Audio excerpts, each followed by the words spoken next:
Welcome into the Lucas and Lucas podcast. Lucas Frankel alongside Mike Lucas. Mike, it seems we had like months or maybe a really long time of COVID, no worries about COVID. But all of a sudden here in December, it is back. 37 NFL players tested positive for COVID on Monday. And here on Tuesday, LaMarcus Aldridge, Javon Carter, DeAndre Bembry, Paul Millsap, and James Johnson all test positive for the Nets.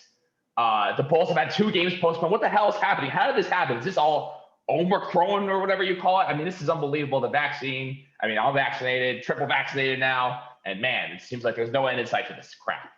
No, I think it's probably a combination of us as a society getting a little laxed on the proper techniques to avoid contracting it. Masks are down, and I'm as guilty as anybody. I very rarely wear a mask unless it's necessitated. Now I'm vaccinated as well. It's the holidays, man. People are around, they're traveling, they're inside, it's colder, they're not outside as much. And yeah, it just feels like people are getting laxed. It's crazy that we are seeing this trend that as we move further and further away from the initial outbreak of the pandemic, we're now reverting back to where we were before anything got better. But I'm just gonna knock on wood. We have the Texas High School State Football Championships on Thursday and Friday. We have 2 local teams that I cover playing. Frank, I've never been to Jerry's World to shoot a high school football game. It's my first time covering a state championship. I am ecstatic. And if COVID ruins this opportunity for me, I will be livid. So I'm going to knock on wood. And what's going on with the Nets, the Bulls, all these other teams in the NFL, it stinks. I hope everyone recovers and is healthy. But do not let this mess up my chance to go to Jerry World, go to Dallas on a company card, enjoy a couple of days in a real city, and cover hopefully 2 state champions.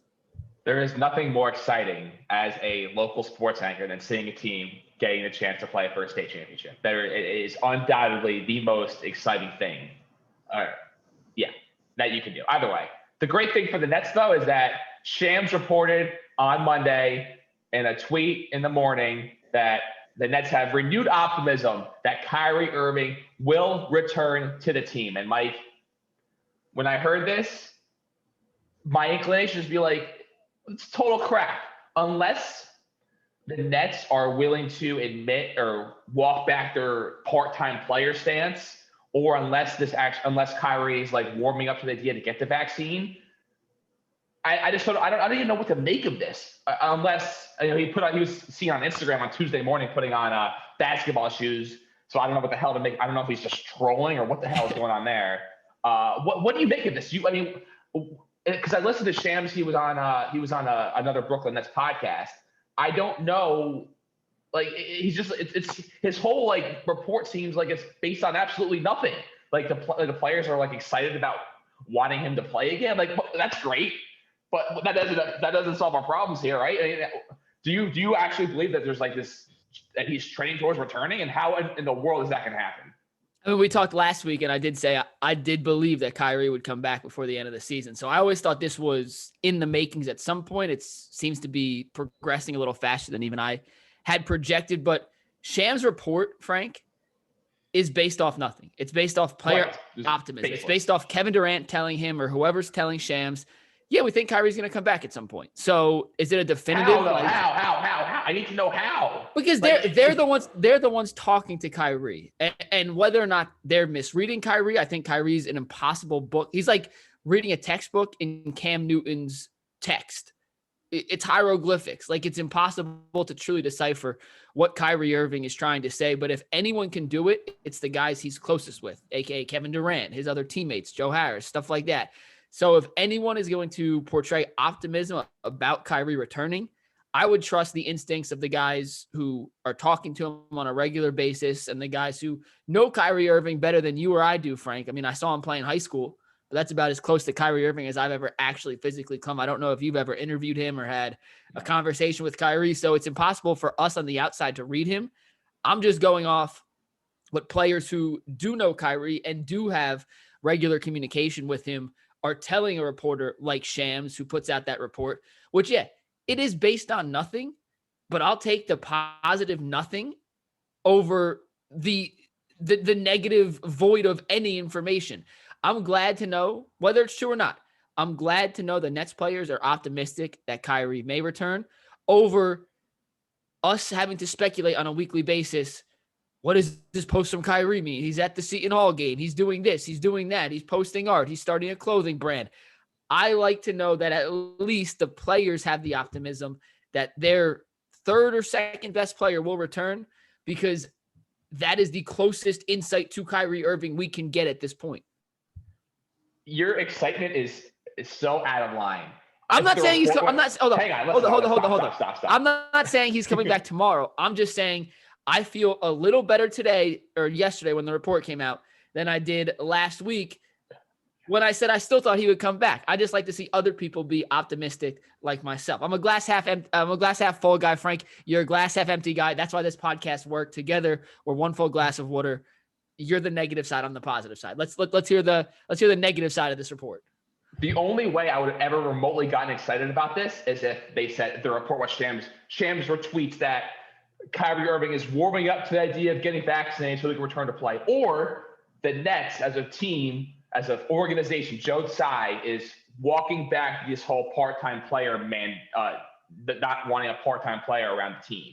If he reported one of those two things, I would have been excited. But this whole the team is like optimistic. Like, why? He didn't answer any questions. It was a bogus report. And Shams is one of the best, if not, he's right up there with Woj, the single best NBA reporter, maybe of our lifetimes at this point. Even though he's younger than us and he's created this incredible career for himself. But man, just saying that they're like optimistic, like you got to give me something here. Like he gave me absolutely nothing. So basically what I want to do is take that Shams report, crumple it up, and throw it out the window and pretend like I didn't even hear it, because there's nothing to go off of. What are you going off of other than like some baseless excitement from Kevin? I mean, listen, in the grand scheme of things, good thing Kevin Durant is taking matters upon himself. Apparently, he did say on the podcast I listened to that this all started shortly after Thanksgiving. So I went to a Nets game shortly before Thanksgiving, and that's when I yelled at Durant about Kyrie. So maybe he heard that and was like, you know what, you're right, Lucas. Here's what I'm going to do. I'm going to start talking to this guy and get his head straight. But listen, until he gets vaccinated or until I hear Joe Tsai say that, we welcome him back as a part-time player, I'm not going to get excited. And that's where I stand on this. Okay. I think honestly, it's an indisputable point. Well, I'm just saying, like, you read that report.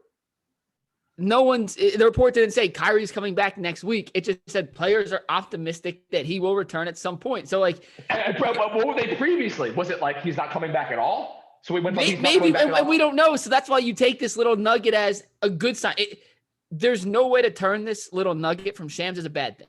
There's nothing bad about that report. Right. So for you to be so negative about this report because it didn't give you the exact feeling you wanted and the exact information from Kyrie Irving you wanted, it doesn't mean it's a negative report. Shams is just saying the players are optimistic. He didn't give a timeline. He didn't give a specific date. He just said the players are optimistic that at some point Kyrie Irving will suit up for the Brooklyn Nets this year, which the Brooklyn Nets need him to do in order to win a championship. So stop being a curmudgeon. Stop being a salty spittoon. Frank, it is okay to get tidbits of knowledge and take it for what it is. Not everything has to be the end-all, be-all of this final piece of the puzzle for Kyrie Irving to return. This is just a tidbit of information that should make net fans. What information? What did you learn? Listen, we did not know before that report. We did not know how the Nets players felt about Kyrie Irving's possible return to the team. We assumed, but we did not know. So yes, the information we got was, hey, these players are optimistic. And if they're optimistic, they know a hell of a lot more than we do, Frank. If they're optimistic, why as a fan base should we not follow them? It's okay to be skeptical. It is okay to be skeptical because Kyrie Irving has not earned the benefit of the doubt. But you see the optimism from inside the locker room. Why would someone on the outside say, no, I'm going to still be a curmudgeon? You're doing it because that's who you are, and that's why we love you, Frank. But the general consensus of Net fans should see that report and at least feel a little sigh of relief that there is a chance Kyrie will return. A little sigh of relief. That's a great pun. Do you believe you saw the Kyrie video of him with the sneakers? Putting sneakers on? I sent it to you. Right. I saw it before that. Yeah. But whatever. If we want to take credit for me seeing it, that's fine. But I saw it. First thing I do in the morning. So whenever Kyrie posts a story, I get a notification. So I immediately see that. So don't. So you're obsessed with Kyrie Irving, is what it is. You are obsessed with Kyrie Irving, which you should be. He is the bane of our existence as sports fandom. The Jets don't give you happiness. Right. The Yankees don't give you happiness. The Devils aren't. I don't know what the Devils are doing. The Nets are your best chance at a championship championship, and Kyrie Irving's taking that away from you. So NYCFC just won me a championship, so we're good there. City of Champions, New York City. Name one player. Yeah, I was actually thinking about that the other day. I can't. I did watch the penalty shootout, but I know the announcer. Yeah, I work with him, but that's all. That's as far as I can go. But sorry, you see the Kyrie video? Is he trolling?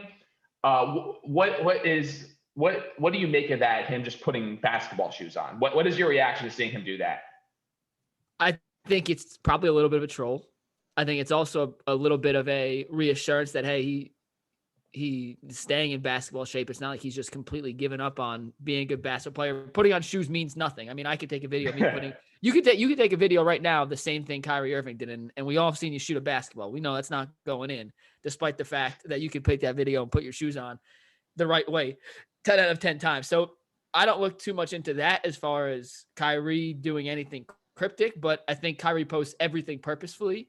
And I think it was more of a shot and a troll at either the report or at the fact that he's hinting, hey, yeah, these guys are confident and optimistic. I'm coming back. Let me prove them right. Let me give the fans a little more tidbit. You know what? Actually, scratch that. It was a shot at you. It was a direct story that he only posted so you would see it and find a way to bash him on this podcast, because we know Kyrie Irving is one of our biggest fans. So, yeah, that was a cryptic shot at you. Nothing else besides a cryptic shot at you. Last point about this. So you're drinking the Shams Kool-Aid over here.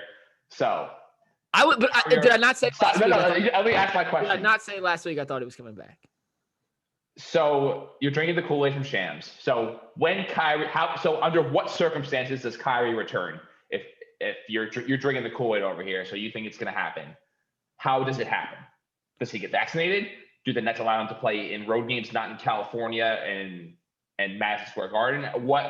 How do the Nets allow him back to the team? Or does the new mayor lift the mandate, and that's why the Nets are excited, because they're getting word from the new mayor in New York City, Eric Adams, that the mandate of everyone having to be vaccinated will no longer be in place. I'll rank those three options in the order of which I think is most likely. I think the mayor lifting the mandate is the most probable option. I think Kyrie getting vaxxed is second. And I think the Nets allowing him to just play in a quasi amount of road games is third. By the way, and last point about that podcast I listened to, it's called The Glue Guys, an athletic podcast. It's a good podcast. Good podcast. Yeah, it comes like once a week. But yeah, I do enjoy like any Nets talk. That's all I care about. Obviously, that's all I care about right now. And they said that, which I find really hard to believe, that let's say that an unvaccinated Kyrie Irving did play at Barclays Center and like broke the rules, that the only penalty is after the third offense, and it's a $5,000 fine per instance. I mean, what are we doing? He could pay that. Pay that every time. Pay that every time. I mean, they're paying him $19 million to sit on his butt and do nothing. I think they can afford a $5,000 fine for, I don't know, the remaining 23 home games of the season. What is that? That's a little over $100,000. I mean, that's chump change. I mean, Kyrie makes more than that in one game. Yeah, so I just can't. When I heard that, I couldn't like verify it anywhere. I tried looking it up or like to read like the fine print, but if that's the case, that's it. That's very interesting. I did not know that. That is a very interesting little plot twist. But it's not a plot twist. I'm sure the Nets knew that. Like, I can't imagine that this is like new information to them. But it's still interesting to hear like what repercussions they would face if they just didn't follow the rules, which is, as we learned, or as we think we learned, absolutely nothing. All right. So how about this for a scenario? Kyrie doesn't come back all season. Game 7 of the Eastern Conference Finals. Oh my God. He makes his first appearance, doesn't get penalized, and then plays the next 4 games, only pays $10,000, and the Nets end up winning the championship. Just throwing it out there. What a storybook ending that Hollywood would reject. By the way, Kyrie Irving came out with a new brand. It's called Her, Kai, and I.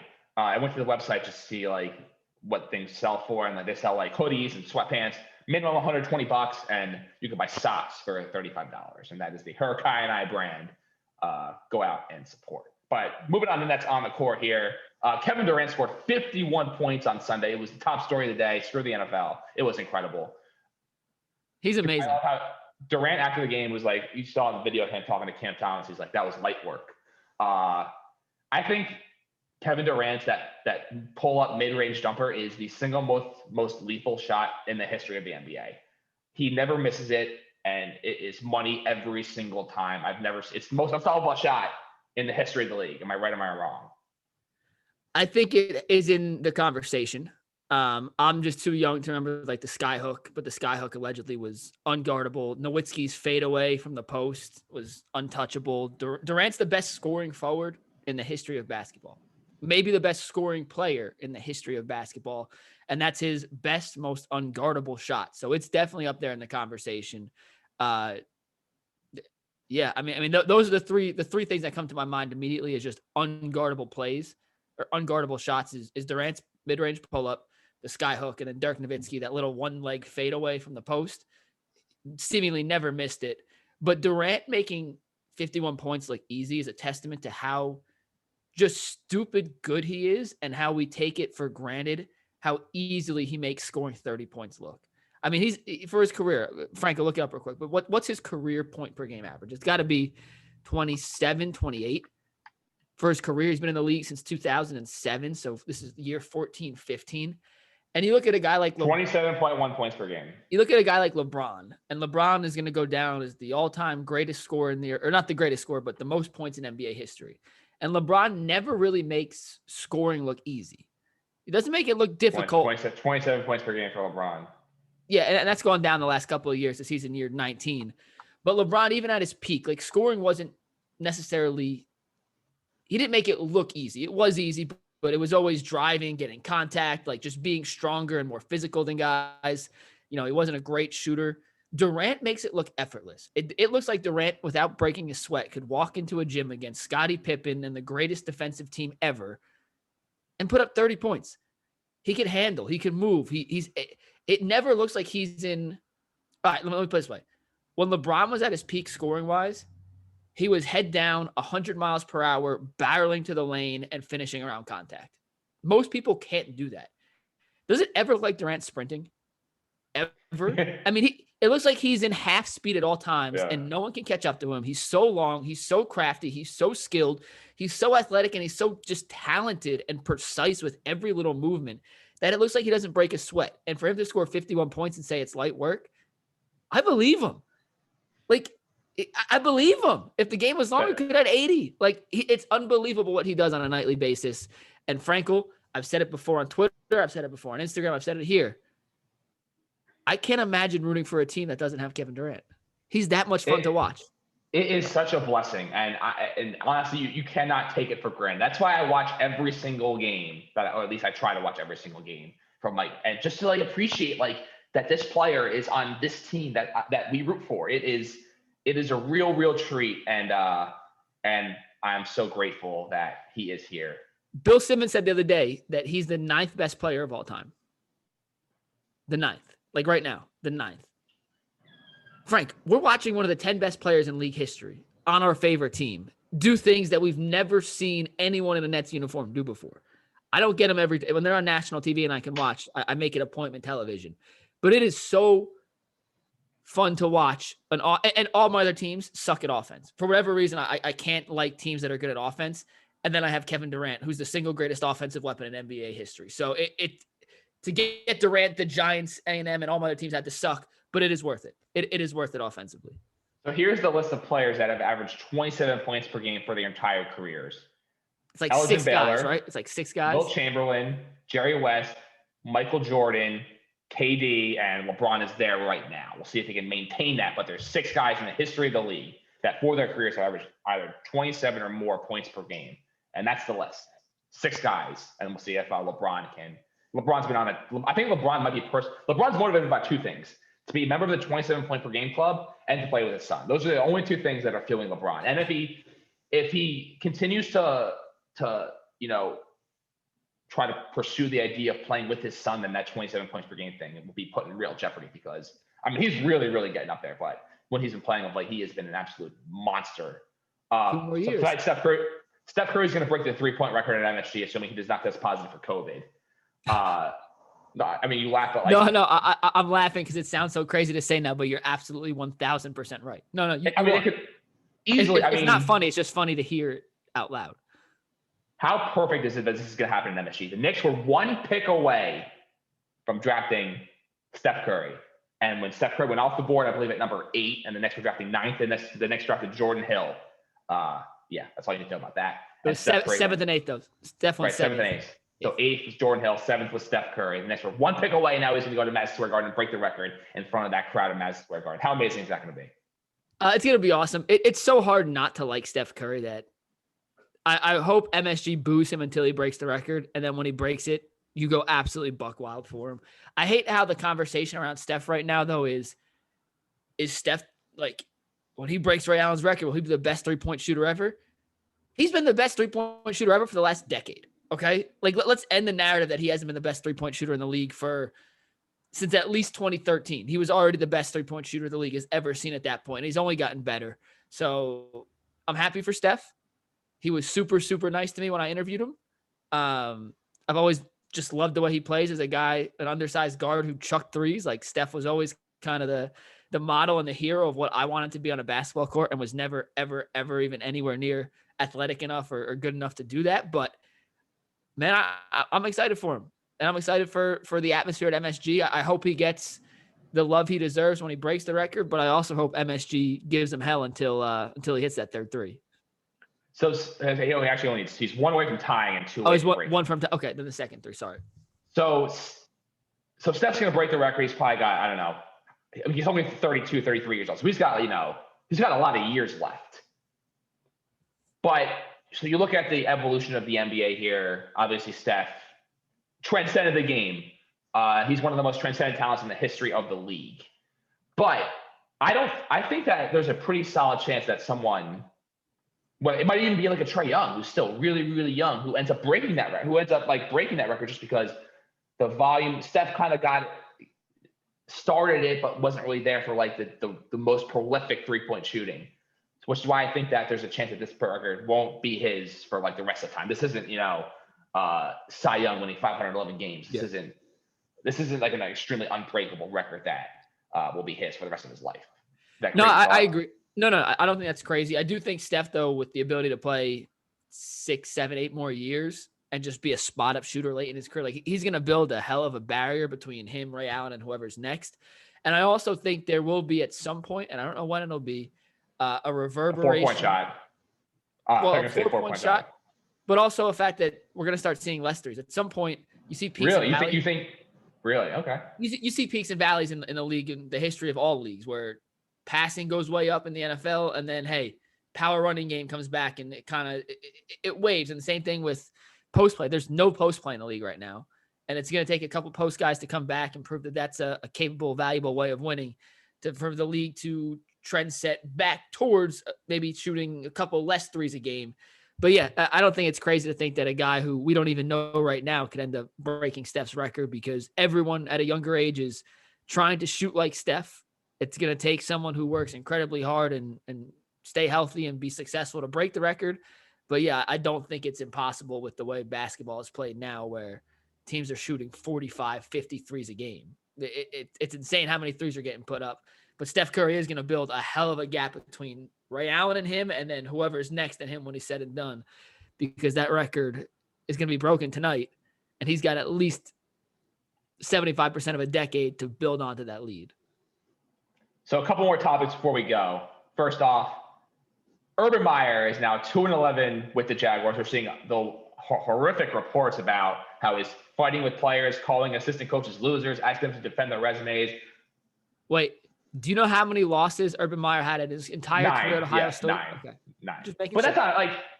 That's when you coach at Ohio State and Alabama and Clemson, or LSU, like, aside from this past season, but like, you get an elite college job, like, it's so much easier. The playing field's so not level. You're playing against, granted, but it's still 9 losses in a career versus 11. Yeah, I hear that, but like, when he coached Ohio State for like 5 or 6 years, it wasn't like he was there for 30 years. And only he was there 9 years. 9 years. I mean, I'm not as like, oh my God, can you believe that, as you are? But it's just a crazy stat. I mean, it shows that Urban Meyer is not a good NFL coach. They're one of the very many reasons to prove why Urban Meyer is not a very good NFL coach. So in terms of like the college coaches that where it all went wrong in the NFL, you have obviously Nick Saban couldn't get it done with. Even the freaking Nick Saban couldn't get it done with the Dolphins. Chip Kelly had a decent year with the Eagles, I believe, but he couldn't get it done. Like Steve Spurrier couldn't get it done. Like some of the greatest college football coaches of all time that have transitioned to the NFL. The only ones that have really like made a mark were Barry Switzer and Pete Carroll. Other than that, like every great college coach that ever. So like, I mean, did you honestly, like, who expected Urban Meyer to like go to the NFL and run amok like he did at Ohio State? I thought that was really unrealistic. So I'm not shocked at all that he's struggling like this. But man, it is rougher than I anticipated it going. Trevor Lawrence looks terrible, and him and Zach Wilson. I mean, if you redrafted the draft, I mean, you probably go Justin Fields 1 and then Mac Jones 2 at this point. Yeah, well, I think the one thing with Meyer that's the most concerning is the fact that Lawrence hasn't progressed whatsoever. He's regressed, if anything. And the reason Meyer took Jacksonville's job over the other NFL head coaching opportunities that have been presented to him throughout his career was he was going to hitch his wagon to Trevor Lawrence. And you look at the offenses he ran in Ohio State. Ryan Day was his OC. He had some good OCs, obviously some super talented players. But those were some prolific offenses that people in the NFL thought would translate. And you look at this Jacksonville offense now, and it's terrible. I mean, it's absolutely terrible. They benched their best running back because he fumbled once, and Meyer wants to give his old Ohio State guy Carlos Hyde carries. They can't get their receivers in line. Marvin Jones, they have allegedly had that argument. Trevor Lawrence looks everything that you think could have worked philosophically from Meyer to the NFL has been an absolute dumpster fire, for lack of a better word. And then the part of Meyer as a quote unquote dictator in college, having to be a CEO on the NFL level, that transition's gone worse than expected too. So I don't know if you saw the handshake between him and Vrabel at the end of last game, or the lack thereof handshake. He looks dead. He looks like he's given up. The team has clearly quit on him. And they play the Texans this week, and the Texans are underdogs, 3-point underdogs. Hammer the Texans. The Jaguars have completely given up on Meyer. I just feel like, so I always go back to the Bills game. Like that was a week to hammer, like bet against the Jaguars. And then the one week you do, I lost. That's why I'm like so hesitant to like go all in betting against the Jaguars, because they had that one game against the Bills that they somehow managed to win. So that's why I'm like, it sounds so simple and it sounds so obvious. And this past week was honestly the week to do it, because when you had all those reports coming out, there was no way they were beating the Titans. Whether Derrick Henry, AJ Brown, Julio, like whatever, no matter who was out, they were not winning that game. But I feel like, I don't know. It sounds so simple to just hammer, to just fade them like crazy, but every time I think that, the opposite happens. That's why sports gambling is the Texans stink too, and it's terrifying to bet on David Culley and was it Austin Mills? Davis Mills. Yeah, it's terrifying to bet on Davis Mills, but man, at least the Texans show a little bit of fight. The Jaguars haven't shown an ounce of fight in about 2.5 weeks, and that Bills result is still one of the wildest, most head-scratching losses of the year. How Buffalo only scored 6 points on Jacksonville is absurd. And that's just an anomaly, because they didn't even play well that game. They only scored 9 points. It's not like they played well. That makes no sense. So yeah, take the Texans. Trust me. I won all my bets last week, so 7-0. All right, that'll do it for this edition of the Lucas podcast. See you all next week when the Jets lose to whoever they play, because I have no idea because I stopped following.